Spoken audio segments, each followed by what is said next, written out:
Good afternoon, Woodstock. Thank you for coming out on such a gorgeous day.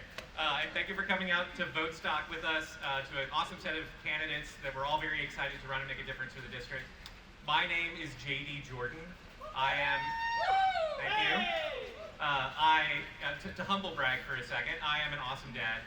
I am a killer novelist. I'm a product design unicorn. I'm a cancer survivor. And thank you. Never get tired of that one. And I'm running for State Senate District 56 to better represent East Cobb, Roswell, and Woodstock. Thank you. And today I'd like to, keep it low-key and talk about a big picture idea, like the American dream. So the American dream is a lofty and really ambitious set of concepts, but I do not think it is a radical notion for us to think that it extends to everybody and that everyone should have equal access to it, and that it doesn't only apply to people of a certain gender who observe a certain religion or subscribe to a certain political ideology or who may or may not be related to certain legislators. To facilitate that dream, our founders, before they got into the business of worrying about amendments, about free speech and guns and voting rights for that matter, before any of that, they put in the US Constitution and made sure that it recognized, it does not award, it recognizes our inherent rights to life, liberty, and the pursuit of happiness. And it does that without condition, and it does that for all of us. Now, that is one hell of a promise, and it is one that our country has really struggled with delivering, right? But here in Georgia, I think it's helpful to remember, we are the only one of the original 13 colonies in which slavery was outlawed. We are the home of the civil rights movement in this country. And in my experience, I reckon Georgians are up to the challenge of taking up these cardinal rights whenever they're infringed.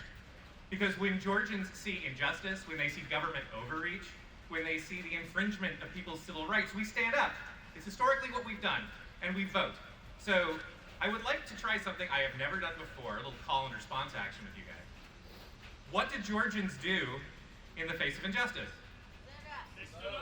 We vote. Yes, we vote. And standing up's great too. We stand up and we vote. What do Georgians do in the face of government overreach? Right, and what do Georgians do when we see the infringement of our own or our neighbors' civil rights? We vote. That was cool. I've never done a call and response before, so thank you. Several of us today, myself included, are running because our opponents, through word and deed, have demonstrated that they prioritize their privilege over their neighbors' rights. They have fought to restrict LGBTQ equality. They have rolled back and revoked reproductive freedoms. And they have taken the reins of our public school systems out of the hands of professional educators and librarians and put them into the hands of elected know-nothings, all in the name of privilege. And now I'm going to get philosophical for a second, if I wasn't already. The Stoic philosopher Epictetus says that none of us have control over making everything turn out the way we want it. And that can be a tough pill to swallow.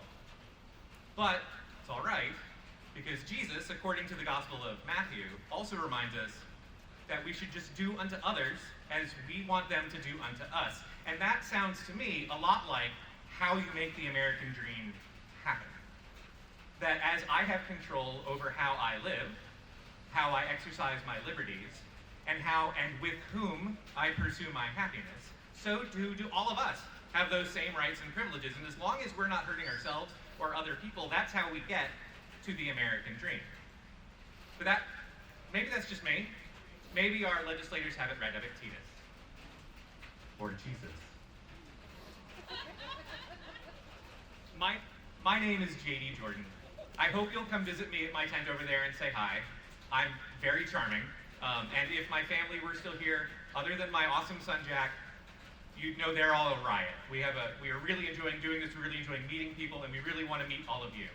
And I think more than anything else, I hope that you'll join me in November to show our legislators in Atlanta, and I think more broadly, everyone in this country, what happens when Georgians decide to stand up for each other and to vote for the American dream. Thank you very much. Thank you.